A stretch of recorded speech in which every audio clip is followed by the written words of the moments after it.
And now we'll give the floor to José Manuel de Riva, who is the president of AMETIC.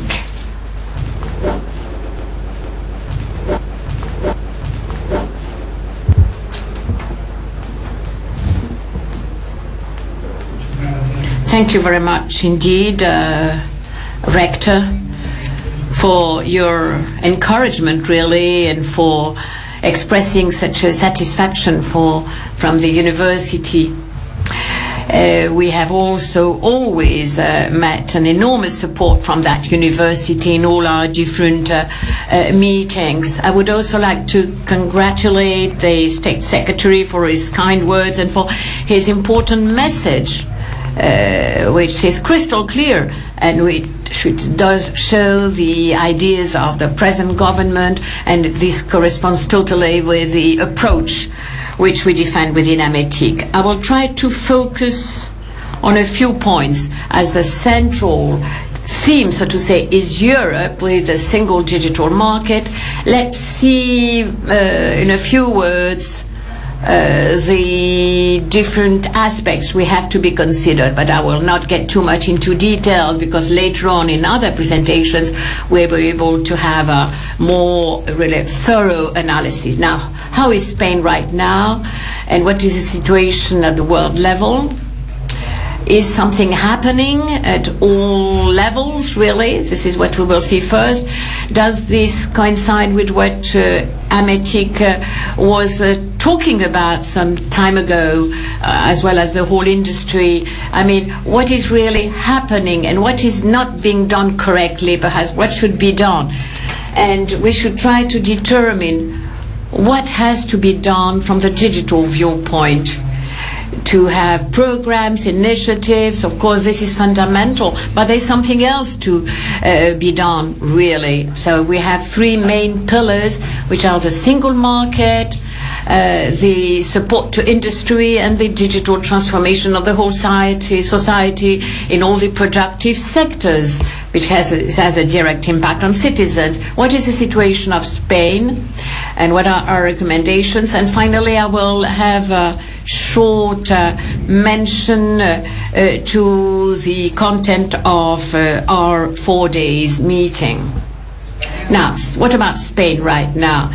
With the data which we have within AMETIC in 2014, the ICT sectors has been growing a bit more than 2%, which is, well, it's quite a good news, I would say, this change and this turning point, really, in the tendency, because we had dropped about 18%, the last 6 years up to 2014. So to see that we are growing right now is quite a good news, really. This is a turning point, really. So if we analyze the digital sector in Spain in 2014, I have said, and the data which we have in 2015 do show the same trend, that we see that there is no homogeneity, that telecoms, so ICTs, well, have been recatching really a better level in different sectors. Everything which had to do with digital content, of course, with the e-commerce, and this has made that the growth has been bigger. But we cannot forget that the key aspect is value creation, really, and industrial development, of course. What's happening in the rest of the world? Of course, you can see the three main areas in the digital world, so to say. We see that the value from the digital world is focusing on these figures which you can see. There are two main blocks which are quite similar. The European bloc is a bit lower. And then you have the emerging economies with a lower weight, so to say. These data allow us to analyze the situation. So we can see that within each circle you have the growth achieved in 2014 in North American economy 4.7%, in Asia 6%, and Europe 0.5% only. So, but if we consider it with the previous year, Europe was growing and the other two areas were still growing. So anyway, we are losing really some importance in that field compared with the other two blocks. I mean, GDP growth in the EU, and then now we can see that it's quite totally different, and now a big difference, I would say, with the other blocks.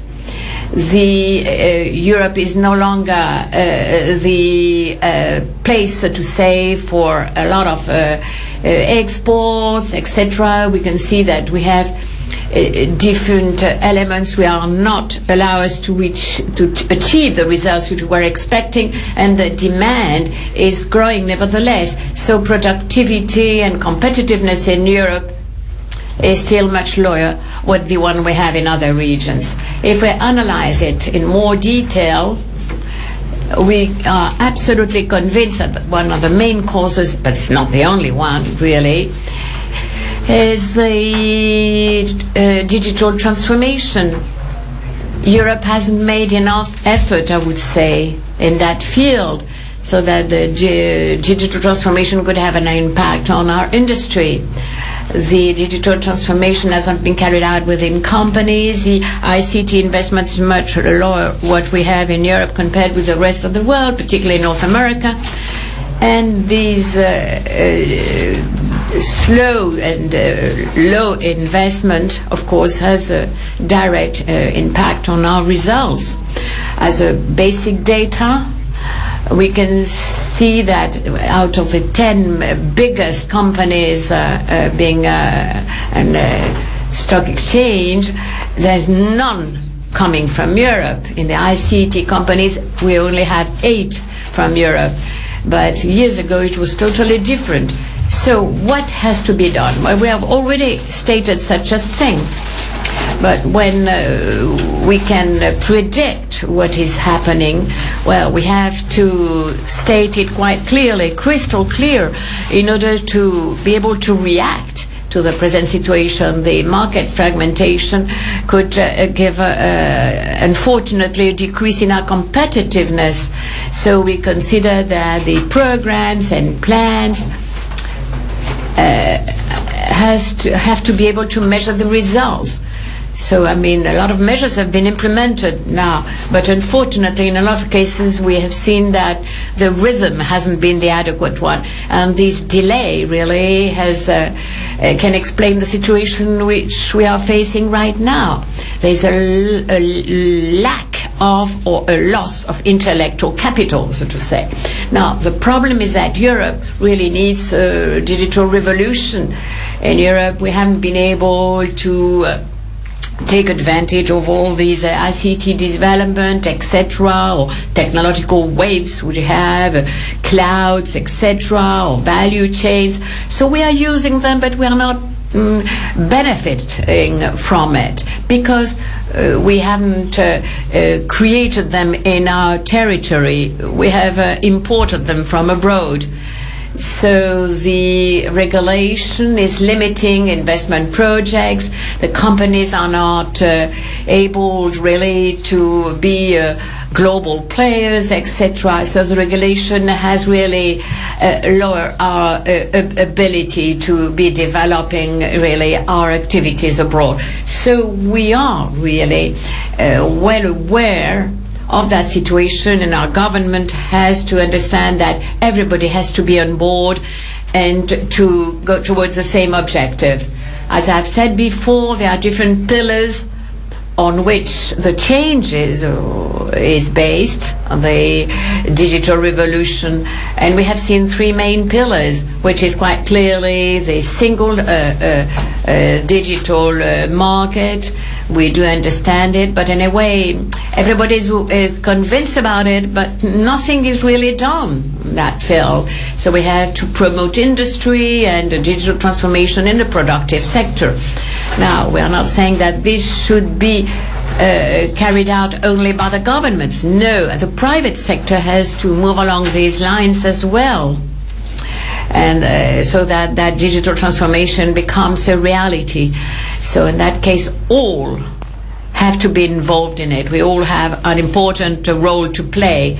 I mean, the single digital market is an important opportunity, more than 4% of GDP in Europe. It is an enormous amount, so to say. So really, it's the economic impact, the banking union, etc. All the different initiatives of deregulation, etc. In Europe has nothing to do with the digital single market. It's a big, opportunity. It goes along good lines. I mean, the same and good direction. But what we are really concerned about is the implementation of it. I mean, the European Commission has published really the new digital single market strategy, which we will analyze in a moment. And of course, this is a good news, but I think that anyway, we do hope that it will not be really being limited because of too much regulation, for instance. I mean, there are different interests and different cultures, we know, in Europe, but we have to make an enormous effort. Otherwise, we will lag behind. For the impulse and promotion of ICT industry, of course, I mean, when we have considered what has been done in the digital field, the digital European companies are facing a lot of difficulties in order to compete at the global level, and we have to solve these problems. We have to bet on new infrastructures, innovation and development, etc. And then there's a third pillar, really, which is the digital transformation per se, which of course has an impact on all the entrepreneurial world, public administration and society at large. When we speak about digital transformation in the society, we are proud of the fact that we are using a lot of mobile tools, etc., phones, etc. But nevertheless, digital transformation within society doesn't only mean a use of ICT, but rather to understand what it means, what it does represent, and how to use them best, And I mean, in schools, etc., they are starting them to teach them the digital development, etc. But they are starting also to teach them now what is software all about, etc., how to computing and programming, etc. And this is really a good way forward.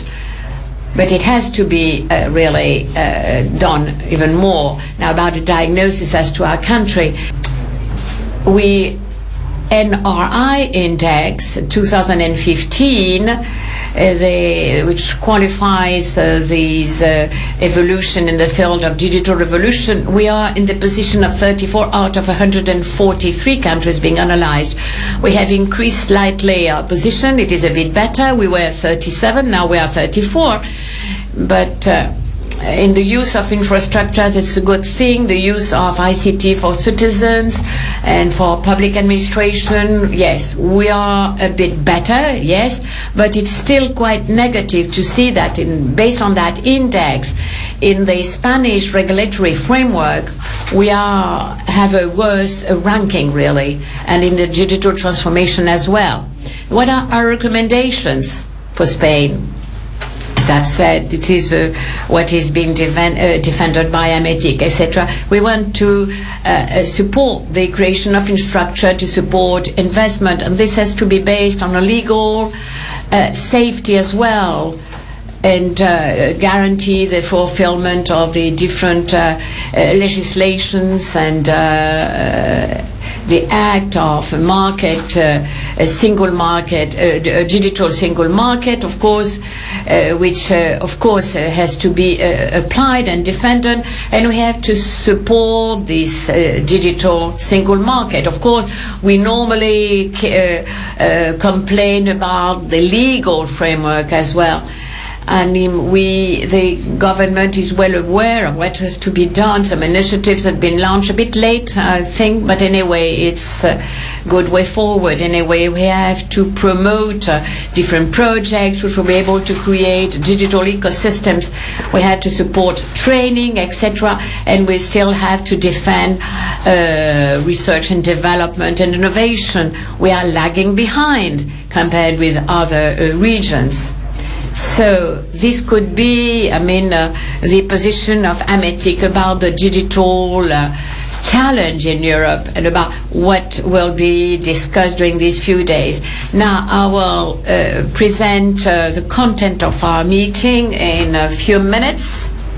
This is the way we have structured this meeting. Now we have the different institutions which will be present in that meeting. The Spanish institutions, Ministry of Industry, Economy will be represented. We also have the European government institutions, as I've said.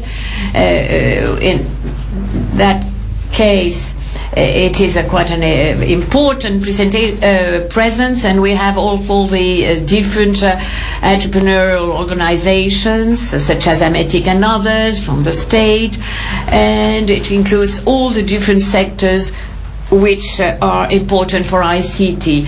Now we have universities, innovation structures and centers, etc. We have important role of highly regulated market, which is totally competitive. Now, as to the participants, the industries being represented, all important industries are being represented, which have to do with the digital world. We have a financial sector being represented for the first time too, and the transport sector as well. Because of course in their business models, of course the border, so to say, between ICT company and non-ICT company is getting every time a bit smaller, really, and more difficult to define. Now, what are we talking about now? Cybersecurity, robotics, drones, 3D impressions, etc., big data, etc. Everything will be discussed, and we will improve our, so to say, our knowledge about all the different applications. Now, disruptive applications. The Secretary had mentioned the cloud, smart cities, e-health, platforms, etc. Everything is being represented here. So we will have the companies which at the world level have been developing all the different technologies. They will be present here. So I think it's a brilliant opportunity for all of us to know exactly what it's all about right now. And to end up as a summary, as I've said, it is the edition number 29. We'll have 59 speakers, 6 roundtables, 39 companies from all these subsectors, and it corresponds to the new strategy which has been developed by the government. We'll have a roundtable on the industry 4.0. We will have a roundtable about communication, media, which are basic, of course, the social networks, etc. And we really will have a very interesting roundtable. And as I've said, we have a good follow-up through our streaming system, which allows us to have more participants who are not physically here. We have a lot of followers for that, through that video streaming and social networks. And just to end up, I would like to thank you for your presence here, and I do hope that you will take advantage of this 4 days meeting, which has represented an enormous effort from as to the organization. I would like to also to thank the speakers for the top quality presentations we will hear. And for us, we are very proud of it, really, to be able to have you all together here in Santander. Thank you very much.